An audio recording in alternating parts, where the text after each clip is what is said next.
First it was a tour and racer show. Yes. And then it was a 3B video crew. Yes. And now it's the Deep Cut Podcast. Funk, yeah. But it'll always be buddies forever. We are the deadbeat duo. There's no one better than Roger and Evil. The buddies forever. We can make you smile when you're in a rut for an hour and some change with the new Deep Cut. Buddies forever. Buddies forever. Buddies forever. On the Deep Cut Podcast. Aw, yeah. It's that time again for another weekly podcast with your hosts, Rotten Roger DeMarco and... Evil Dead's Inks. fresh, dressed like $1,000,000. Got your sandwiches ready to rock. Yeah, I'm gonna go really unprofessional and just be eating shit the whole time during this one. That's all right. You do what you got to do. I will set the stage, if you will, while you chew on your... I guess this would be dinner for you, yeah. It's not breakfast. It's I don't know. I don't think I've lived by a breakfast, lunch, dinner motif since I graduated high school. It's food time. That's all that matters. Yeah. What a weekend. What a weekend. For the people listening, they have no frame of reference because we drop these on Fridays, but it is Tuesday when normally we record Monday morning. On a Monday. Yes. So that threw everything into upheaval. Real life got in the way for me, which is always fun. And real life allowed me to just record earlier today, so Yes. all right. Yeah, the yin and the yang of, whatever works kind of a deal. And it works. So I didn't necessarily get to a whole lot of cinema this weekend, but I will start it off with I was like, what'd you do? our weekend watch list. Let me get that weekend watch list. Let me get that weekend watch list. Let me get that weekend watch list. Weekend watch list. So yeah, over the weekend, there was a lot of stuff going on. I can't remember if I had told you Tyson's power supply went out in his PC. Yes. So that was one of those deals, and it also happened right around his birthday. So it was like, well, crap, dude. Like, we don't necessarily have the spare coin to buy that for you and all that stuff, And so he had to kind of learn that harsh reality. He had like $72 in his bank, and the power supply was $71 and some change after tax. And I was like, you're gonna have Just to enough. Yeah, you're gonna have to buy this, man. He's like, well, I don't even have $1 left. I'm like, yeah. That's what. Neither do I. That's what being an adult is. You think you have money saved, and then your tire will explode or your oil will leak or whatever, and then it's like, It's that Debo meme of I got about $200. yeah, no. Some major appliance goes out. I got about $200. Right, which we've been fighting with our washing machine for the better part of a year. Like, only one setting works. We're like, oh man, riding it out. We got someone coming. Delicates. Yeah, pretty much. We got someone coming to look at it. But yeah, so I've been kind of going back and forth and dealing with that. His power supply got here yesterday, and I had one of our homies come over and try to install it, and they were like, this one isn't going to work, you need this, you need that. I was like, son of a bitch. So I reached out to our tech man. Oh, shit. And I was like, hey, tech man, do I need an adapter? He's like, no, I wouldn't have told you to get that one. If you would have needed, I would have told you to get that and an adapter if you would have needed. He's like, it's super easy. And I'm like, well, it's not super easy for me.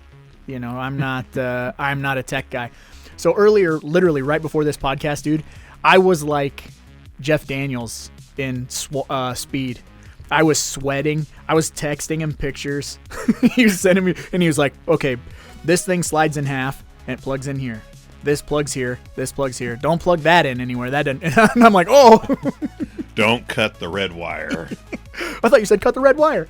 So I'm cutting the blue wire. Yeah. Is that a Lethal Weapon reference? It is. Oh, there we go. Deep cut. Yeah. A minute ago you said blue. Did I say blue? I meant red. I'm crazy. So yeah, he kind of walked me through it. I plug all this crap in, and then he's like, "Turn it on." And I'm like, "I don't know, man." And he's like, "There's a very minimal chance there'll be smoke, but it should work." I plugged it in, it turned on. I went, "Oh my God, you're a genius!" Like, I'm a genius. I did it. But no, so I feel really accomplished this morning. But while that was... It's like the equivalent of you're riding the bike and he's guiding you along the way and you turn around and he's just standing 40 feet behind you and you're like, I did it, Dad. Yeah, and he's like slow clap. The whole neighborhood brings in the slow clap. Yeah, dude, it was super cool. And while that was going on, because I can't have too much stimulus, you know? If I'm trying to do something that requires brain power, I can't have like a lot of noise or whatever. But before I had started talking to him, I had put Killer Clowns from Outer Space on. So that was in the background, real quiet. So technically, I watched that this morning. I mean, yeah, I kind of watched it, but mainly through like wiping sweat from the sweat of my brow.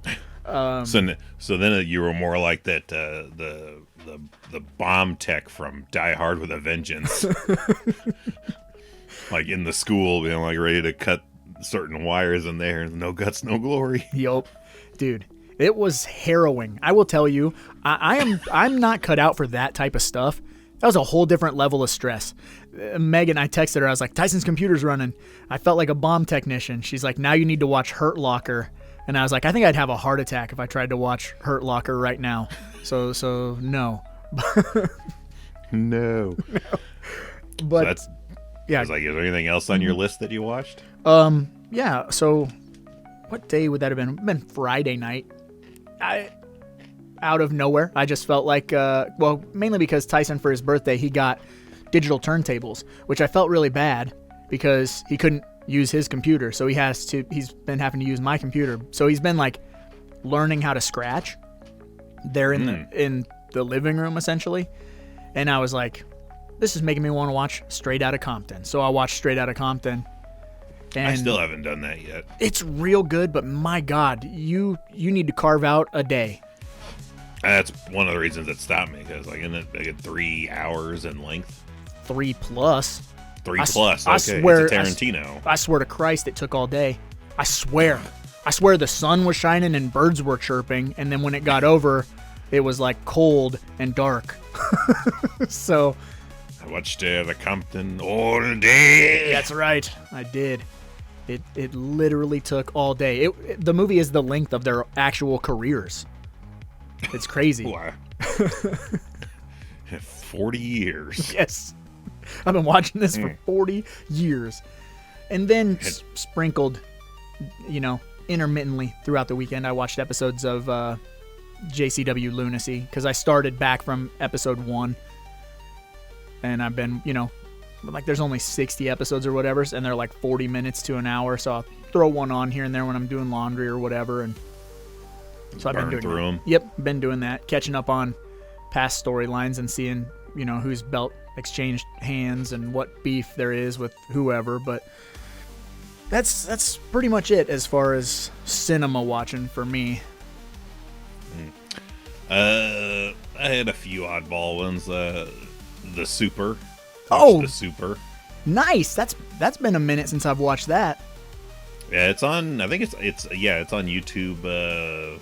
YouTube Movies right now. So you go through their free section. That's a flick that's in there if you've never seen it. Joe Pesci as a slumlord that ends up getting a heart of gold by the end of it. Oh yeah. Throws a tennis ball again into his wall and just gets stuck. I love the basketball stuff too, man. That whole movie. Oh, and he gets hustled, yeah. Yeah, that whole movie kicks ass. That is a lesser talked about Pesci flick for sure. It's usually My Cousin Vinny. Which is always that's a staple. That's one of those like safeguard movies, like The Replacements. Like if you can't find something, we're never gonna we're never gonna hover over that movie and look at the other one and get a no, like a not today sign. It's like, yeah, sure, why not? Oh yeah, it's a lighthearted, easy, fun flick. And I think it's one of the more accurate court dramas that have been made. I think we watched the Legal Eagle guy on YouTube, and I think he graded it as one of the higher ones. That guy rules. I love his Ghostbusters 2 stuff. Yeah, that blue thing I got from her, that's actually blue. That's right, a judicial estrangement order. Which I couldn't tell you how many times a week I quote that. Oh, definitely. Which, speaking of Ghostbusters 2, news had broke super recently that Ernie Hudson's coming back through town for a convention. So 13 years after he walked my wife down the aisle for our wedding, we get to see him again. So excited. Come late March, I believe, is when he'll be in town. So we're gonna make it to the annual Comic-Con, which we really don't tend to go to very often anymore because it's super packed, super expensive, and it's wall to wall people. It's super sterile too, you know what I mean, as opposed to some of the other. Obviously Crypticon spoiled us before Crypticon went the way it went, but it's very like assembly line, whatever, like convention light, I guess. It is, but I guess we haven't had too bad of experience because we've not gone in to see like the top tier person they get, which they kind of separate from everybody, and they run through like, you know, now we're getting numbers 1 through 300, get in line, and I couldn't. Yeah. Cattle lines, man. But at least I like that they, on the website, they have the price listings of everything there already, so you can plan very accordingly on who you want to spend money on and how much you want to spend on what you want to get. And did you say Brian O'Halloran's going to be there too?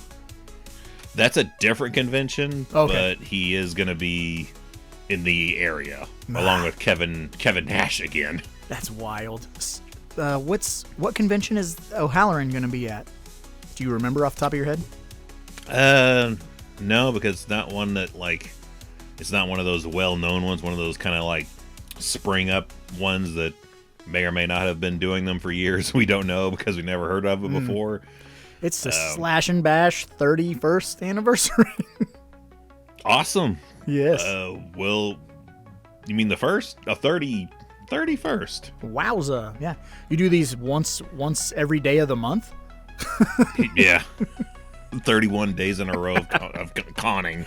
Oh my god. Well, yeah. I don't know. And now I'm totally blanking. I know we had a couple other things that we watched. Of course, we're still churning through Melrose Place. Had to disappoint the wife. I was like, you're going to have to wait a little bit, because we both just got home, and I was like, I got to go do a podcast before we can watch anymore. She's like, she's come just on. anxious. Oh, it's dry. Every episode is like the fucking nail biter of nail biters, and I just have to come downstairs or go to sleep, go to work, do something. We are into season 4 now. We're like 6 or so episodes in season 4 of 7, I believe, total seasons. Michael Mancini is by far and away my favorite character because he's the worst human being on planet Earth, and it's hilarious every time. Like he's 4 seasons. He's been married to 3 different women. He's been hit by a car from one of his vengeful wives. One woman that came out of a psych ward, he tried to re-trigger her craziness, so he hired an actor to terrorize her. Just the worst human being, and it's like, hopefully he, now that I'm watching the show, hopefully it somehow gets into the ether that he does some kind of convention, because like I would love to meet this guy, because by the standards that we have gotten used to, the worst human being on camera is normally the best person you want to meet, for sure. So he's got to be the sweetest fucking guy, because you never trust anything he says or does. Like, not a single word. He's a sleazy car salesman of a human being. And he didn't start that way. Season 1, he's a fairly, regular guy. I guess after season 1, they're like, we really need a sleazy, just son of a bitch for this series. And what do you think, Mike? Yeah, you want to do it? Hook it up. Sidebar, after this podcast is done, I am going to be running to the store because I have to pick up foodstuffs. But also, Jordan Peele's new movie, Him, came out on Blu-ray on Tuesday. And so I saw it yesterday when I was at the store. And I've heard not great things about it. But what's that mean? Nothing. Right, yeah. I mean, it's Jordan Peele. It's Marlon Wayans, and I'm excited to see what... Dark Wayans, too. Yeah, that's what I'm saying. I'm excited to see what he brings to the table. And I just didn't have enough cash on me yesterday when I was at the store. And so I messaged Megan this morning and I was like, when I run out and do all my errands, you want me to pick that up? And she's like, yes. So, but tonight's one of her busier days, so we won't get to watch it today, but the plan is to watch it tomorrow. So I'm pretty hyped. We were bummed that it was already out on Blu-ray. I was like, I want to see this shit in theaters, was one of those. Because obviously we saw Get Out in theaters. We saw Us in theaters. We saw Candyman in theaters, even though he didn't direct it.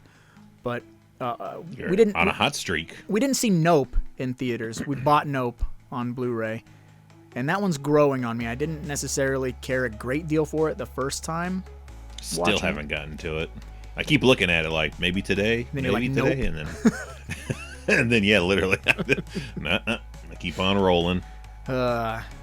It's growing on me. Again, like I said, it wasn't initially. I wasn't like floored by it, but the first time I watched it, we watched it with Tyson, and he was like, "This is incredible," and I was like, "I don't know, am I missing something?" And he's obviously smarter than me, so he was like breaking shit down, and I was like, "All right, okay."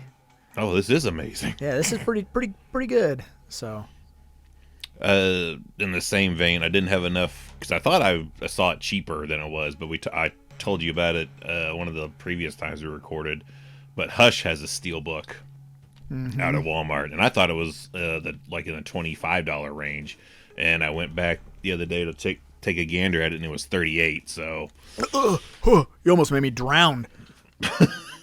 Yeah, I was like, oh, it's gonna wait a little longer. Then there's only one copy there. It's like it'll be there. Hopefully, yeah. somebody may come along and be like, oh man, finally, Hush. That is crazy. $38 for the steelbook. Yeah, it's cool packaging. I did see the pictures of it. I've seen it on many Instagrams now, but I don't know about that kind of money, dude. I only saw it the one time when it came out on was it Netflix? I think it was a Netflix movie. I want to say it was Netflix, and the wife and I dug it, but it's like it's been so long. It's like is it $38 good? That I don't remember. Yeah. I remember it being good, but is it $38 good?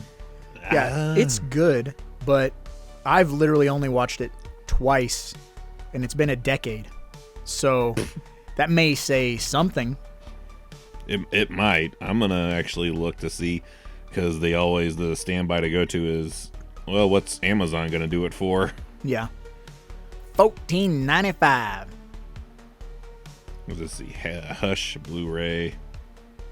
And well, they have a 4K of it, and the 4K is actually cheaper than the. Well, it might have been a 4K. I don't know, but it's only $23. It's probably the same one. It's just a different cover. But yeah, the collector's edition 4K of Hush, $23 on the Amazon. Better make sure that shit's region A. Yeah, it is. This cover does not look as cool as that minimalist poster that's on there, but all right, here's our bonus content. We have the restoration approved by Mike Flanagan, Nice. Commentary by Flanagan, and a few others. Black and white shush cut supervised and approved by Flanagan. Another commentary, a shush cut audio mix, gosh, another commentary, Damn. picture-in-picture commentary, Okay. and some interviews. So if you want a commentary, just riddled film, I recommend Hush. That's badass, man. Not since the early days of DVDs have we gotten like stacked multiple commentary tracks. Yeah, that's a shitload of commentaries. That's pretty cool. I would wager to bet that they realized that's a pretty small special feature as it goes to storage on a disc. You know, an audio track that's one level, Yeah, but one I mean, layer MP3. You could do 4 or 5 of them. 4Ks and Blu-rays got a shit ton of room on them. Yeah, that's true. I'm just surprised that they do that much for any movie anymore. Yeah. But only other thing that I remember that we watched this week outside of Melrose Place and the Super was apparently I just stuck in the S's and we did Shoot 'Em Up. Oh, nice. Nothing wrong with that. Been a while since I watched Shoot 'Em Up.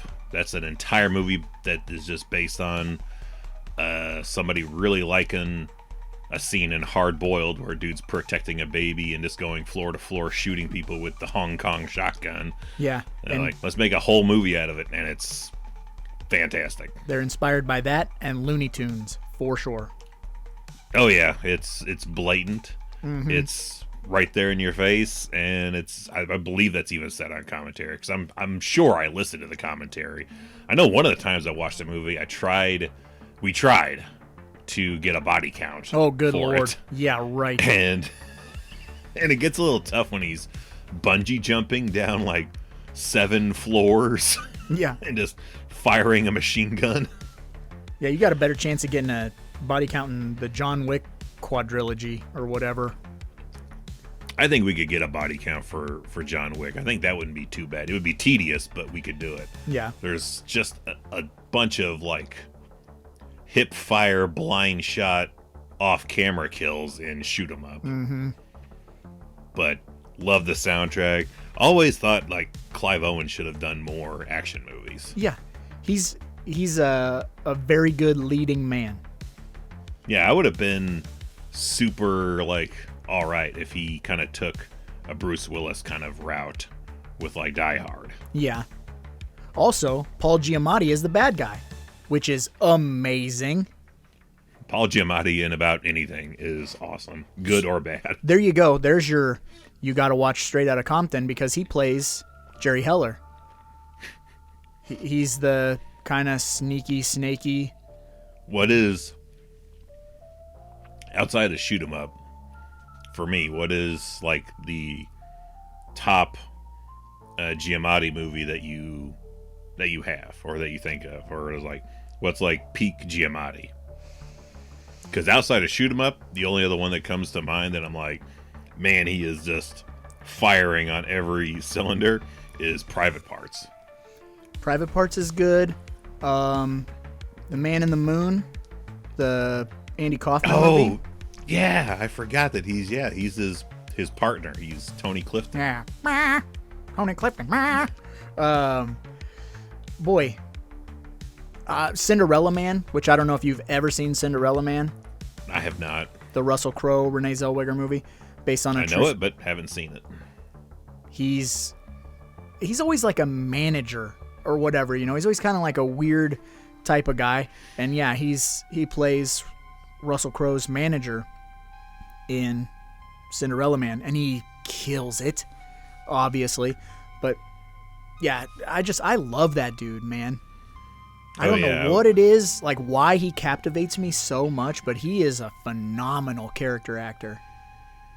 It'd have been great to see, like in 2003-ish, like him and the dude who plays Jimmy King.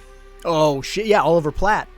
Yeah, Oliver Platt do a movie together. I would give you all the money in the world. That's the other cop duo that's in my fantasy film with Nolte and Busey. Yes. as their backup guys is Giamatti and Platt. I would watch that movie 100%. I would. What if we just remake the Expendables with these guys? We got those 4 to start with. We need like 2 more, and we have the most ragtag, like, misfit group of Expendables. How about this? Go get my damn gun, you friggin' moron. Yeah, we need 2 more people in this same kind of vein, and we have a real, like, B movie Expendables. Oh boy. Like other weird ass character actors. Or just, you know, absolute train wrecks. Mm-hmm. Just those weird kind of quirky dudes that kind of takes those oddball, quirky style roles. I don't know. We may have to come back to that one. Yeah. That's food for thought for sure. Let us know in comments. Yeah, some other crazy cop duo of train wreck actors. Mickey Rourke. I mean, he already was in the Expendables. That's true, he was. I guess. Damn it. But I mean, never mind. Fuck it, no, that could totally work, because he's only in the first one, and he's kind of like the organizer that Bruce Willis kind of took over in 2 and 3 and 4, or just 2 and 3. So you just have him try to call up all the guys, and they're all dead. They actually have been expended. So we move on to the next sleeper cell is these 4 guys. Well, let's be fair. It's been like 10, 15 years since Expendables, so Mickey Rourke's plastic surgery has taken on a whole nother life of its own, so he probably looks completely different by now. Probably looks like BioCop. Yeah, I was going to say, why am I alive? He looks like he got melted by toxic waste in New Detroit. I feel so bad. He was so handsome. What do you think about Peter Weller today? Peter He's Weller the looks kind of like he sunbathes a lot and got like real fucked up. Yeah, but he's just weird enough. Yeah. Like, he's kind of down to earth, but watching that RoboCop documentary, you're like, you're still a little weird. Yeah. You're a quirky motherfucker, aren't you? Yeah, I think I'm going to put Peter Weller in there. I'm with it. But I suppose we can move on to the next segment of the show, and we can find out what the fuck is going on. What the fuck is going on? Anything new? What the fuck is going on? I don't know what's going on. I'm so confused. I have 2 newsworthy things to kind of usher you in, and then Awesome. I figured Bathe me. I don't know that this Crack will. that egg of knowledge on me. One of these will for sure amaze you, but this first one is odd. I can't remember if a week ago did I bring up that we watched Arachnophobia. I showed Tyson Arachnophobia. I think so. Okay, so if last week so in the vein of spiderdom, I have discovered a news story about Sulphur Cave, which is on the Albania-Greece border.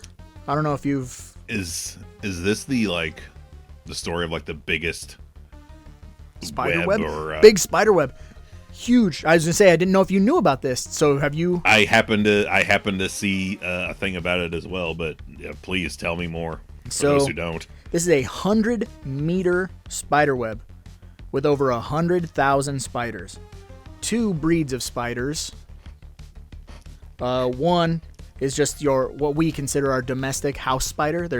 Which I want to know who's the asshole counting these, because they said, approximately 69,000 domestic house spiders in this web. And then That's just a tech somebody in that tech department. Yeah. It's just they specialize in that. Well, if one of them covers this amount of ground, then I surmise. That's all it is. Yeah.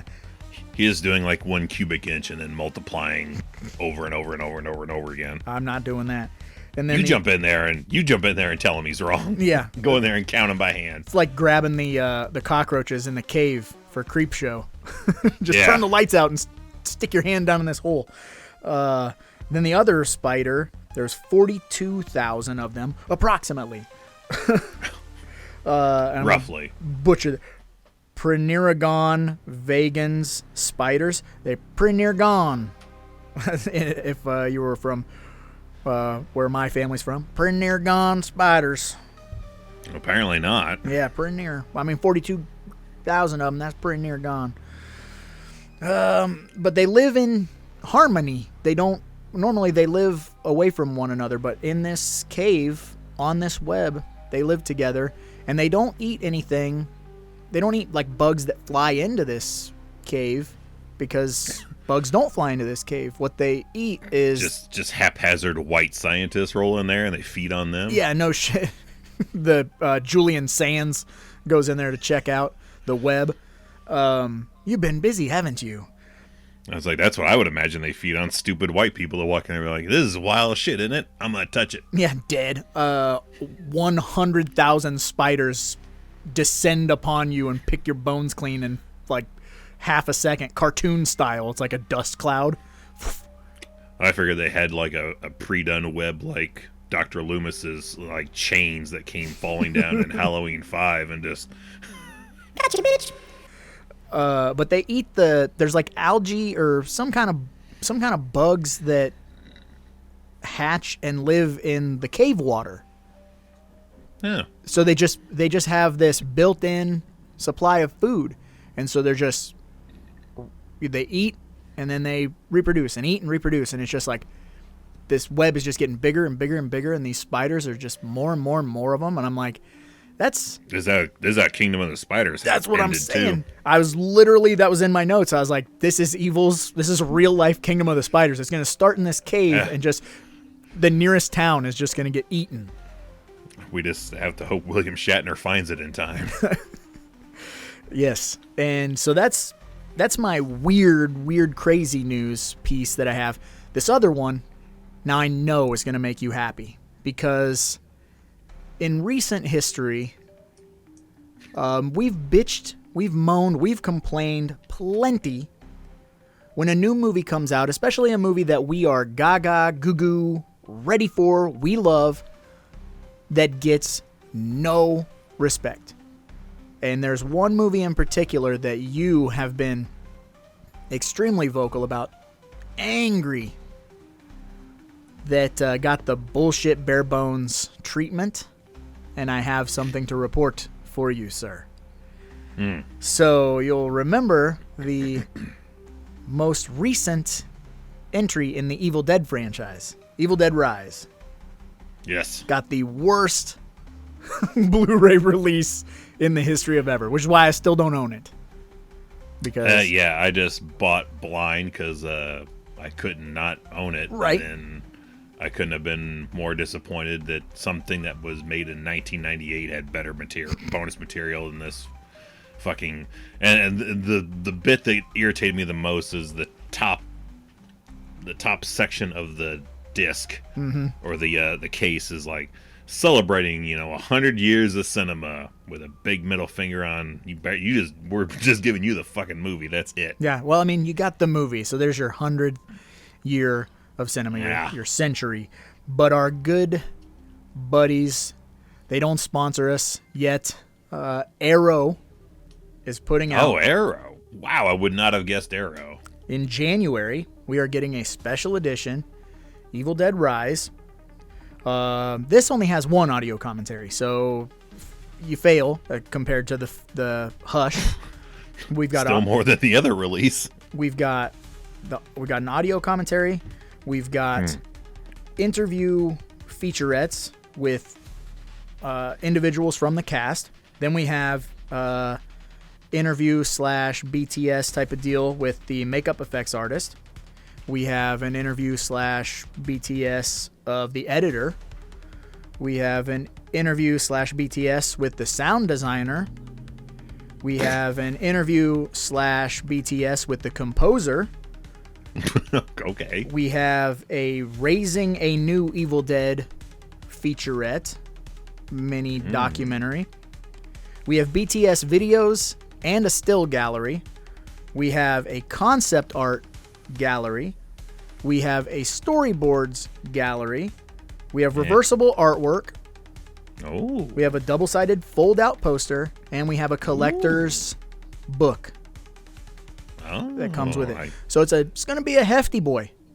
I'm sure that's going to be probably $50, if I'm- not more. I'm hoping not. I'm hoping it's not one of them like thick cardboard boys like the sidekicks.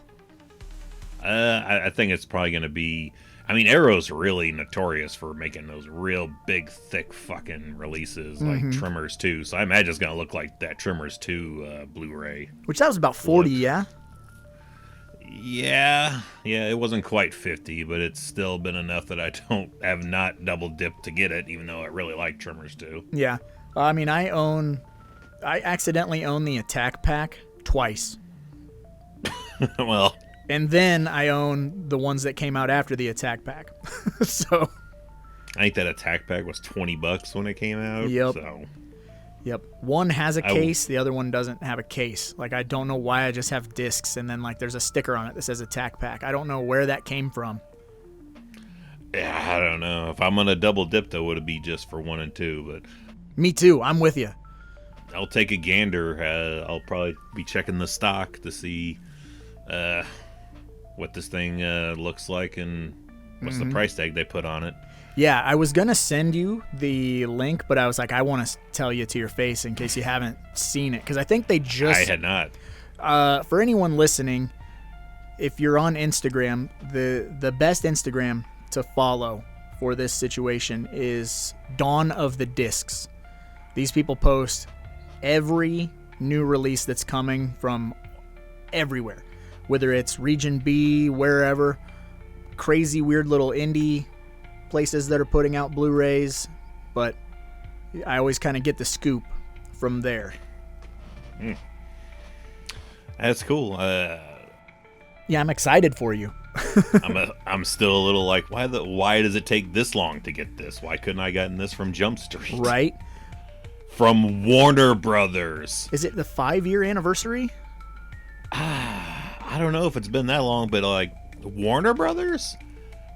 Nothing. It looked like a burned disc that somebody made for you out of the trunk of their car. Yeah. And of course it's always, these specialty companies like Arrow that's going to actually give us what we're looking for. Yeah, I hate that like super simple default main menu where it's like the gray buttons. Like there's no love in that whatsoever. No, they couldn't have been more annoyed probably that they had to put it out on a disc than anything I've ever seen Right. in my life. It is the standard bearer. If my Elm Street Platinum series is the standard for the most you could possibly do, you could not do less No, you couldn't. than Evil Dead Rise. Unless it was Warner just Brothers it was did. a blank disc. You got the cover art and the art on the disc, but you put it in and it was just like Yeah. nope. You can imagine owning Evil Dead Rise, and it's about the same level of effort that actually owning Evil Dead Rise is like Yeah. if you bought that Warner Brothers edition day one like I did. It's so pathetic. And I know we sound like a broken record, but you brought it up. We are born and bred, and we remember when DVD first came out. And there is nothing still to this day that touches that Elm Street set. No, so much that even the 4K, they just put the old shit, and still not all of it, a majority of it, but not all of it. Mm-hmm. They just recycle it and put it in there. So and the only thing new added was combined 2 featurettes that maybe totaled 20 minutes, maybe. Yeah, but it didn't have the encyclopedia, so it didn't have all that extra weird stuff, No, it had all the if you had the encyclopedia and went into the chapter categories, those are still there and they're broken up by movie and everything. But those weird little extra clips that you would find going through the maze, like where it's the outtakes of him doing the MTV special. Yeah. And those few 10, 15 seconds of this or that, none of that has ever been put out anywhere since. No, we got extremely spoiled. And it's wild to think that what year did that come out? That had to have been 2000. 2001, 2002. Yeah, I was going to say 2000 or 2001. It was at least 2001 because I got it the same time I got my WrestleMania 17 DVD. So Nice. late 01. Yeah, nice tie. Yeah. But I can't fathom how much we've let go of all of that stuff, you know, like that it just doesn't matter anymore. People are so used to consuming short form content that movies and all the extras that should come with them, like it should be standard. It should be standard to have all of that stuff so that if you're into it, you have something to chew on. You get to chew the fat a little bit. Yeah, because there's somebody's walking around with some recording shit on the movie. Just throw that into the features. Mm-hmm. That's all you got to do. Or just, you know, a trailer at least. Yep. An animated menu. Yeah. Not that it's like the same thing or anything, but like when we made Tapehead, we had so much BTS that I couldn't fit it on the Blu-ray because we had so much. So that when I finally got around to editing our interviews and put them on the YouTube, I just went through the BTS and was like, here's some of this, here's some of this, here's some of this, like over us talking, because it's like, God damn, we have so much of it, and I know people want to see something. I would want to see, so somebody would want to see. Exactly. You want to see Anthony throw 14 kicks at Dylan's face, you know, or whatever. Kick him again. Tear his groin while he's trying to get that sweet kick. And I know I've said it before, but it's like, just because there's so much that you could do for an Evil Dead movie, and so much we've gotten for Evil Dead movies and bonus materials. Yeah. To just make it so nothing. It's just like, this is the movie that it's ripe for it. Some movies, maybe I can see, maybe being a stretch, but this should be easy. Yeah. I don't know.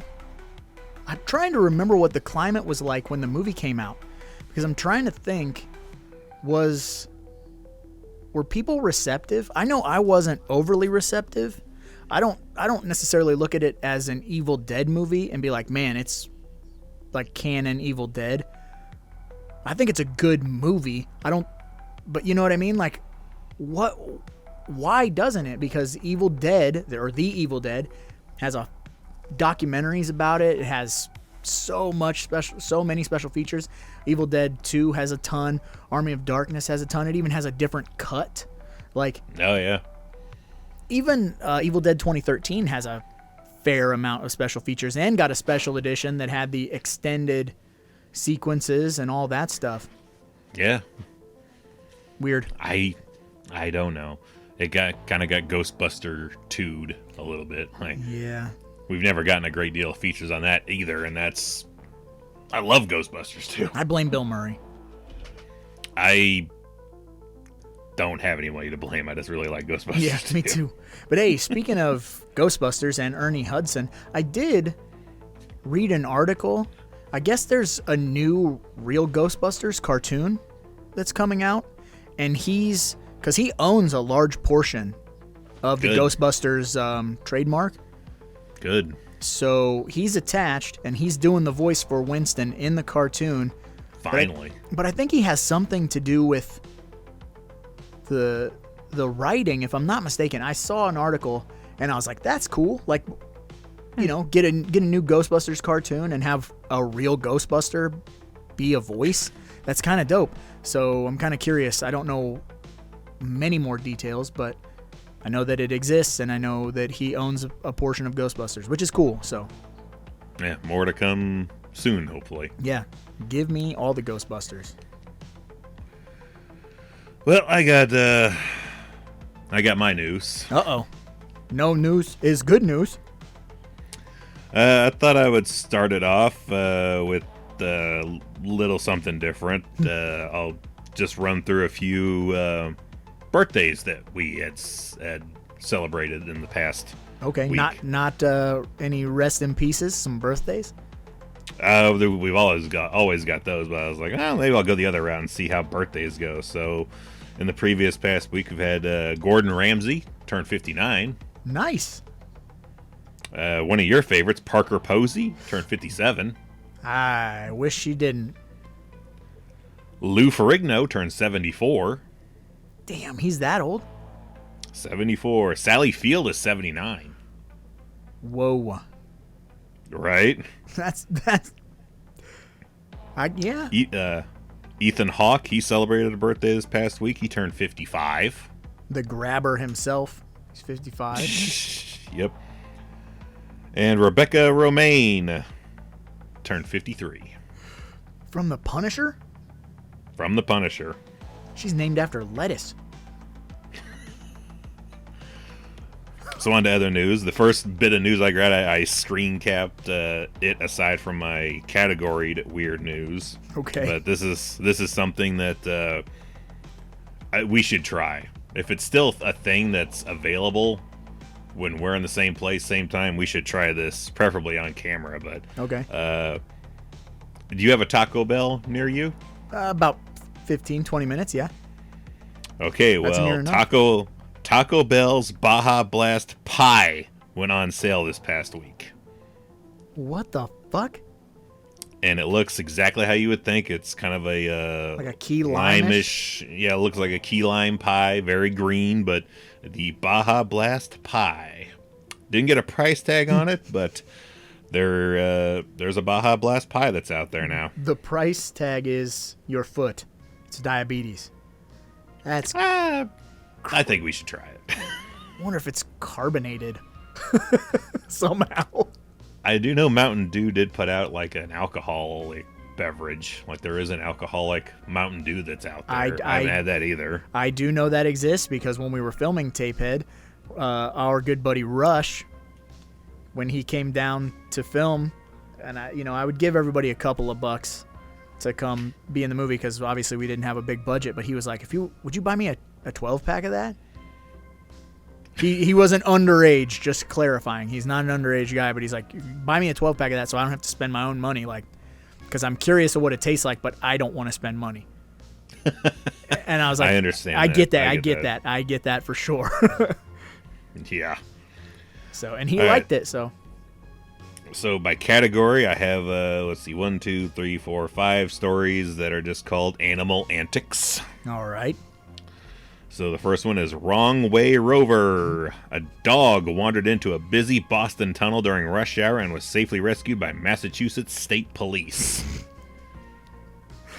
Just looking like Heather Langenkamp on the freeway and New Nightmare. They didn't say what kind of dog it was. A Chihuahua. Oh, that had to be fucking fun for Boston PD to try to say. Chihuahua. How do you, in a Boston accent, say Chihuahua? Oh, boy. I don't know. A Chihuahua. Yeah. Chowder. I had to put down the chowder to go rescue the Chihuahua. My khakis and my khakis. Oh, I spilled the chowder on the khakis. This thing holding this damn Chihuahua. I'm gonna have to go by the Wawa. You got different accents too, don't you sneaky fuck? I guess so. Police in Ireland. So we're going across the pond. All right. Quite a ways. Police in Ireland investigated this is in quotes, lion. I've heard this story a few times, but I like it. A lion on the loose after a viral video, only to discover the animal was a large Newfoundland dog with a specific haircut.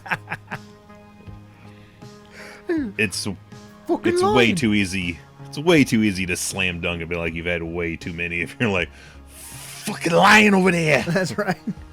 Like, I think that's a dog. Oh yeah, dogs. I like dogs. Oh God. Yeah. It's probably just a big old Beethoven-ass dog roaming around with a haircut. I may have to just look that up later what a Newfoundland, all one word, Newfoundland dog is.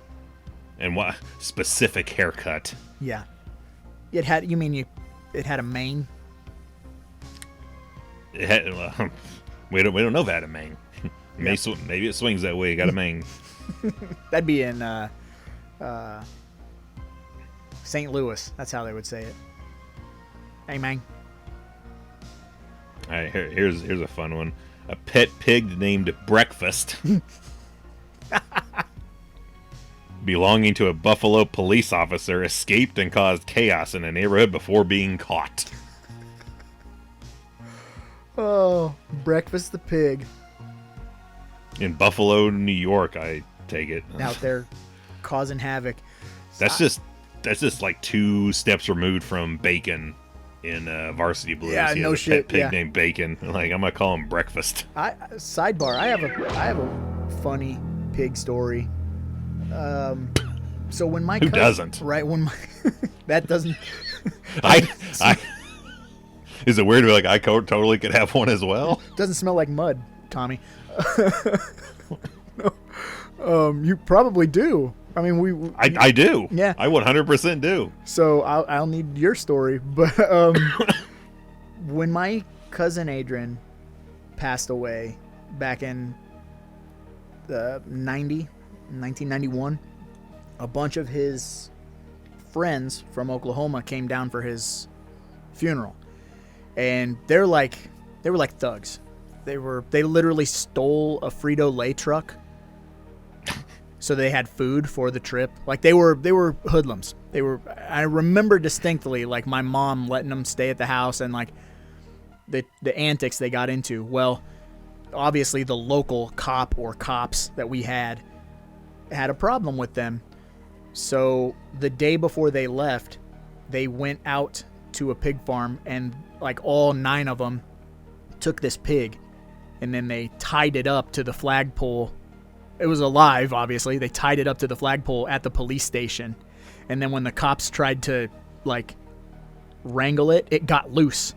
And they had to chase this pig through the downtown of my hometown to catch this pig. So that's a fun story. I was not necessarily involved, but I witnessed. I wasn't involved in my story. It was just the hearsay I got, but it was our senior year. Of course, they're going to try to do some pranks. Yes. But we had that, I've told you before, that weird crossbreed of metalhead country type. You know, Yeah. Mudvayne t-shirt and then cowboys from the waist down. Oh, yeah. kind of Big-ass motif. belt buckle type shit. Yeah, so they were going to do a greased pig in the hallways thing. But Oh, God.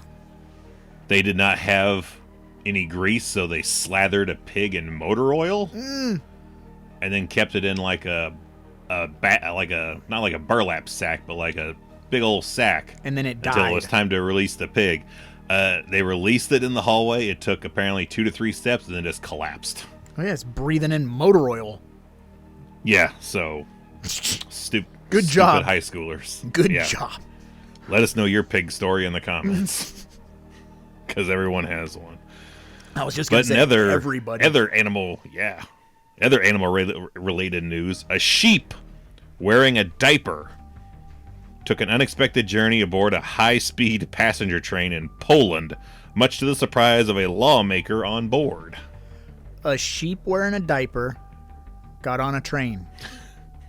In Poland. Sounds like the beginning of a dirty joke. It does. It's like, was this sheep wearing lipstick? Something nefarious is going on. Would you shear me? I'd shear me. That's right. I'd shear me hard. I'd shear me hard. That is the weirdest shit. It was probably some like crazy farm lady who wasn't able to have kids, so she put a diaper on her fucking sheep, and she was like, These are all weird, but what's the weirdest part is somehow this story gets to us. yeah, that is Like, weird. I could see this story traveling in the immediate area, but traveling from Poland all the way to Brower, Illinois Yeah, it doesn't quite track. is quite unique. Last bit of animal news. Rare footage was captured off the coast of Australia showing remoras, which is a suckerfish, hitching rides on a humpback whale. I just like the term suckerfish. Suckerfish. It says remoras and then in parentheses, suckerfish. What the hell's a sucker bitch?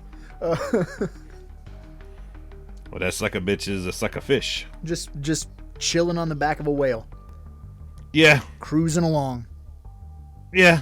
Yeah, all right. So that's like a remores, a suckerfish. Is that? So it's not a squid. No, I imagine like It's those like an little algae things we boy, see, right? like those just little fish that look like about the length of your hand, maybe, that just kind of attach on the underside of them. They eat the algae or what the fuck ever. Sure. I don't know. You know. They suck. Yeah. You know what they say about me, right? I suck. It's a bunch of miniature cheech marins Yeah. all on the bottom of a humpback whale. How many cheeches you think can fit on a humpback? At least 3. 3 cheeches. 3 cheeches. My next category is called bizarre discoveries and bizarre discoveries and happenings. A 1,400-pound pumpkin. No. No, a new study suggests that all roads in ancient Rome stretch 50% longer than previously thought. You know what they say? All roads lead somewhere. And they might be longer. What? How does that make any sense? Like, if there's... I don't know. It sounds like somebody late for, turning in their homework, and like, they... Or like you're trying to do a speech about Rome in school, and you just run it short just a couple of seconds. You're like, what? And there are studies that say the roads in there may have reached 50% longer than they previously thought. Yeah, these roads might go longer than we... Yeah, I don't even understand that, because, like, we're talking about roads that don't exist anymore, because... Roads. Because, like, if you get on a road, if you take that bus, you get there. You know what I'm saying? Like, you go on a road... The road goes somewhere. It can't be longer if... It can always be longer. My brain is not working with that. I didn't think that one would short circuit you. It's a little early. It's not super early, but it's early enough to confuse me. Well, the top that the next one up is curious crop formations were discovered in a farmer's field in Brazil. A town where the phenomenon seems to manifest every few years. Vamonos, children. Glad somewhere in the world the crop circles are still a thing. Yeah, that. Now we need to be paying real close attention to where at in Brazil? Did you say Sao Paulo or? It didn't say where in Brazil. It said in a farmer's field in Brazil. Okay, well, let's just keep our eyes on Brazil news. Brazil. Crop circles in Brazil. Yeah, because we always want to go back to that we still believe or we want to believe. And now we're getting crop circles. We still believe is the Lost Boys. Yes, that's right. We want to believe this is ours. Put my hair in a ponytail if I had a hair for a ponytail. You had the saxophone and baby oil already. Yep. I would look like Reggie Bannister if I put my hair in a ponytail. Let's see what you think of this one. Residents of an Indian village were unnerved by an unidentified illumination resembling a glowing face that appeared in the night sky. Are they on peyote? I don't know what they're on in this Indian village, nor do they say how big this is either, because in my mind I'm thinking like several hundred feet. Yeah, the huge sky. Face. Yeah. Yeah, Where do you think I this guess face it is could be coming just from? The sky? I guess it could be just a regular sized face. They didn't. That's my interpretation on what a glowing face would look like. Right. Because the glowing face in the entity wasn't that big, so maybe it's I don't know. Maybe, but yeah, maybe it was like a star, like a constellation of stars, like a huge, How many people do you think were? One guy is like, looks like a face. Yeah. Holy shit. Go get Frank. Let's be Frank, real. what do you see up there? His name ain't Frank. It's fucking running water or something. Well, they did. We don't know what type of Indian. It could. You're thinking Native American. Well, that's what I assumed. Yeah, I'm assuming. Yeah, Native Americans out there with their fucking teepees and they're smoking peyote and looking up at the sky and seeing. It could be the Dot Indians too. Yeah, but they're working tech support. Oh, there I was trying to tread the line. I'm not going there, and you just went ahead and went there. I'm sorry. I'll just blitz past that into the last bizarre story, and it's an Australian family found one of the world's most venomous snakes hiding inside their laundry basket. Oh, no. Everything in Australia will fucking kill you. They are. Everything wants you to die. just walking out, looking outside at night, wants to kill you. That's gnarly. Does it say the type of type of snake it is? I don't know, but I'm sure you could just look up what are the most venomous snakes in Australia? Diamondback or something? Any one of them, I don't want in my laundry. No. Have you ever seen like one that's like was caught up inside like a giant teddy bear? I've seen them inside like the walls. Or I saw ceilings. some video where like it was an old like beat up like one of those really big oversized teddy bears, and it had gotten inside the teddy bear, so they're cutting it open and you just have all those styrofoam pellets falling out, and you just see bits of this giant snake in there. Like check your stuffed animals that you buy from the Goodwill. Like, this thing's awfully heavy. Yeah, no shit. I think I would think something was up. Not today though, man. Today it's the norm and the specialty to have those weighted, stuffed animals. Shit, my kid has a couple of them. That's weird, man. I would either think that they were hiding kilos of cocaine in there, or there was some sort of problem inside. I'd either think someone's smuggling something, or something in there wants to kill me. Yeah. Oh, something's ticking. Yeah. Go sit this by a park bench. Clock's a little slow. I'm gonna turn it up so it's right there, right at the right time. There. There was a bomb in Centennial Park. You have 30 minutes. And I got 3 more stories. These are all human interest pieces. All right. I'm interested in humans. Yeah, you remember a little while ago I had brought up one about the lottery winner. Yeah. So here we have 2 different men won large lottery prizes after randomly picking numbers, one while mowing a lawn and the other after using the same numbers for 6 years, proving there is no rhyme or reason unless you're using ChatGPT on how to pick lotto numbers. Right. Wow. That's some all about the Benjamin stuff. Like, I play the same numbers every week. Like, I was mowing and just thought of the number 5 and That's right. threw it out there, and I won just as much as you. Yep. How do you feel about your decisions? So then that means they have to split it, yeah? Because 2 people... They didn't necessarily say. They just said they won large lottery prizes. So maybe they played 2 different lotteries. Because, yeah, I'm not sure. How does that work?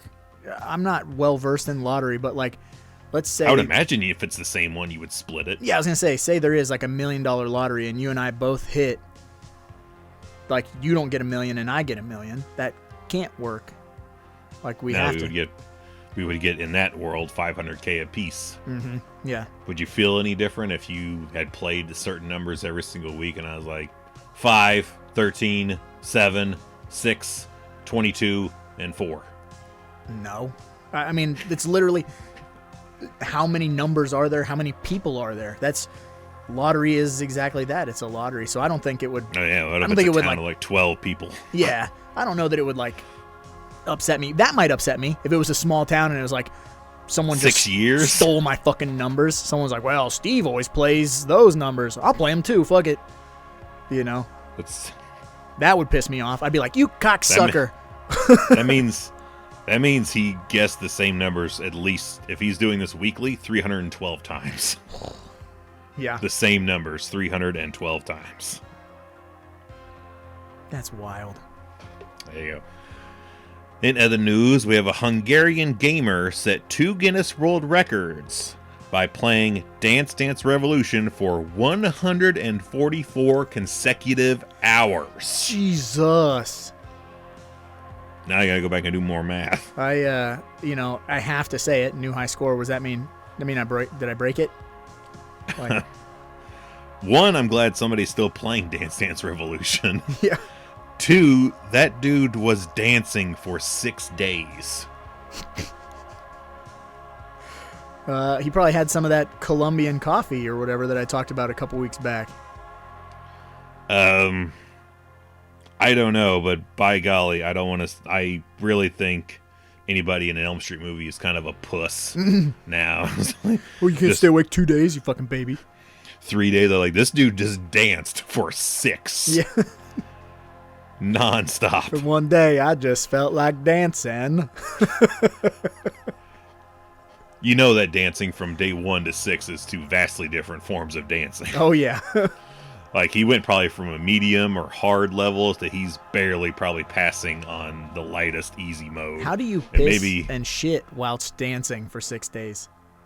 I mean, he doesn't, well, it doesn't say that he was dancing with his feet. Maybe at some point he just laid down and was just tapping that shit with his hands. Yeah, like we used to do on track and field on Nintendo. Yeah, he's just like, Mom, I need the bucket. Yeah, he's just, I mean, how are you doing anything while you're dancing for 6 days? I don't know. That really makes me feel like a total piece of shit, too, because Tyson and I, when we work out, we have, it's a footwork warm-up, and we have 3 exercises we do for 3 minutes apiece. And I want to die at the end of that 9-minute workout. And that's sort of dancing. It's up rocking, so it's like kind of like break dancing. Yeah. I like that it doesn't say what 2 Guinness record titles he got, but he has set 2 of them. Dumbest motherfucker alive and the most blisters on your feet. The last one you want to get in a dance off with. Yeah. And the last bit of news, this is just titled 46 Years Late. Uh-oh. A former resident of a Maine town returned a children's book to the local library that was due back 46 years earlier. There's an episode of Married with Children that's based on that. That's an episode of Seinfeld, too. Oh, god damn it. Can't stand you, can't stand you. The little, what is it? What book did Al have checked out? I don't know. I'm thinking of, there's a dude, he's always a cop, and I want to say he's maybe in one of the CSIs, but he was like the library detective in Seinfeld that was on the case of Jerry having this fucking book forever, and I think it was George's fault that he actually took it and lost it. God yeah, damn it. 46 years. What are the I wonder late if they let fees him, like that? I don't know. You just 10 cents, it'd be like 10 cents a week or something. Or $1 a week, maybe? I mean, if you want to be... Let's say 10 cents time, that's a 52. week, so 52. So $5.20 a year. So times 46 years, $240 roughly. Oh, it's not that bad, but still. I'm not walking in with $240. Yeah. But well, I'm just going to be like, I returned your book. I expect a thank you. Yeah. Not a bill. Like Al does. He misdirects the librarian and sticks it on the shelf. He's like, oh, here it is. I told you I returned it the other day. And yeah. And then he gets caught on camera, and then he becomes this scumbag. Like everyone in Chicago, they run it on the news. Now I'm remembering that. Then when you mentioned that he distracted and put it back on the shelf, that's jogging the memory a little bit. Yeah, she was a big fat librarian, and he thought when he was a kid, he thought, well, surely she's dead by now. And then he went back, and she was still there, and she was still fat. And, looking exactly the same. yep. She used to put a bunch of sugar in her tea or coffee or whatever. I can't remember You'll have to just look it up and see what that is. because I just watched it maybe 3 weeks ago. Because Married with Children is one of our like background, while we eat dinner or whatever. Yeah. Yep. Well, that's all my news and notes. Well, yeah, that's good stuff. We got Chihuahuas holding up traffic or whatever. The Boston Chihuahuas. We got sheep wearing diapers, snakes in laundry baskets, Baja Blast pies, Hundreds of thousands of spiders living in a cave. dudes winning lotteries. That makes me so mad. Every week when we do this and someone wins the lottery, I'm going to I think I'm going to start cutting myself. I'm bad at lottery. I'm bad at numbers. I'm bad at numbers. Start carving other winning lottery numbers into my skin. Oh, gosh, you're like Mr. Zaz off Batman. Yeah. This 5. Or King Kong Bundy. 5! Another Married with Children star. Yep. He gone. speaking of that, I'm gonna explain this to you. I have decided Oh boy. that I'm gonna get a small King Kong Bundy tattoo. So I have to explain this to you. Please do. As the wrestling guy, I've never in my wildest thoughts have I even considered a King Kong Bundy tattoo. Yes. So what is driving you? Sidebar quickly to that. Okay. At that same convention you mentioned earlier that Brian O'Halloran's going to be at, Yeah. the Honky Tonk Man is going to be there. Yeah, I remember you telling me that, and we're like, well, yeah, you got to meet that dude. Yeah, because the wife looked up and she's like, "Are you a big fan of the Honky Tonk Man?" I'm like, I don't think anyone's a big fan of the Honky Tonk Man. Yeah. But I mean, if he's there, I'll meet him, I guess. Gotta say what's up, you know. So this is a deep cut. This is a ultra deep cut that makes me laugh super hard. So I have decided I'm gonna get it kind of small. I've already got it pretty well drawn up. But in the very, very, very first JCW, not JCW Lunacy, the first JCW, King Kong Bundy was there, and he wrestled, and he beat the fucking snot out of someone. You know, obviously, like, because they put him over because he's a star. He was rough too. Like, Yeah. rough in the ring guy. Yeah, he definitely is stiff arming and stuff. But ICP is doing the commentary. And Violent J says, I can't get over the fact that King Kong Bundy looks like a giant penis. He looks like a dick in a busted condom. And he's like, if you stand him in a knee-high bush, put him in a bear hug, and jump up and down. And so I have this drawing of him in 2 green knee-high bushes. And so it looks like fuzzy balls. And they, throughout the match, because that's their whole shtick, is they say people's names wrong. So they say his name wrong about 40 different times. Ding Dong Muffy, you know, whatever. And they have all these different names. So I'm going to get one of the wrong names tattooed next to it. And I think it's hilarious to me. Yeah. Stand him in a knee-high bush, put him in a bear hug, and jump up and down. And it kills me. And I was like, that's it. I'm going to get a little Ding Dong Muffy tattoo. All right. Yep. I was going to say, if I was to get a King Kong Bundy tattoo, I'd probably get a penguin wearing his leotard? His onesie there, because that's used to be what Bobby Heenan would call him. He'd call him a penguin. Nice. And I remember him saying on a flight, like he was taking a flight with Bundy, and he's like, the stewardess came by and asked anything to drink. He was like, yeah, I'll have a Pepsi and a pail of fish for my friend here. Cobble pot over there. So yeah, if I was to get a King Kong Bundy tattoo, I'd just get a penguin wearing his suit and maybe a little pail of fish next to him. That's awesome. Yeah, that came out of nowhere. I was like, you know what? I want a King Kong Bundy tattoo. Let's just really go for it next time. We're both same place, same time, and like we'll go to our very specific tattoo artist and be like, we want 2 very different King Kong Bundy tattoos. Do today. it up. Yeah, do it up. Give me a small Bundy with a pail of fish next to it. That's right. That sounds like some sort of something you would order at a restaurant. This is like you buy in a store. That's right. This is how we do it. Why would you let us do that? It was a terrible idea. Man. I want to know if anybody listening to us has any King Kong Bundy tattoos. Yeah, let us know that and all the other things we've asked in the last hour. I need 13 answers. Minutes. Yes, we need answers. I have questions. Give me answers. Yeah.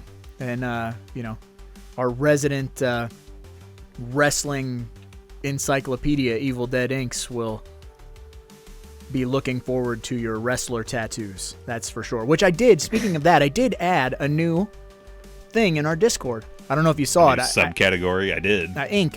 Not a lot of people come to our Discord. We need to get that. We used to. Yeah, we used to have a lot of people in there. We need to get that up and rolling again. That was like 3 of us. Yeah, I would love to see more people's ink. So if you have a Ding Dong Buffy tattoo, or whatever, come on over to the Discord. Post your ink. I want to see it. I also have the wife take photos of all mine and put them in there at some point. That's right. Because I'm starting to get quite a collection of ink as well. But yeah, on that note, Catch man, up. I suppose, well, before we go, this weekend we're going to try to do a commentary track for the November boys. We can give that a whirl, yeah. Give that a whirl. Sounds like a plan, man. It's a new month, so new commentary. We'll get that all figured out. So if you're a Patreon and you're listening to this, you should be getting to see a movie with us shortly. But yeah, on that note, dude, I suppose we should probably get going because after all, there's a lot of movies out there and somebody's got to watch them. So why not us, right? There's so much blood. Why would you let us do that? We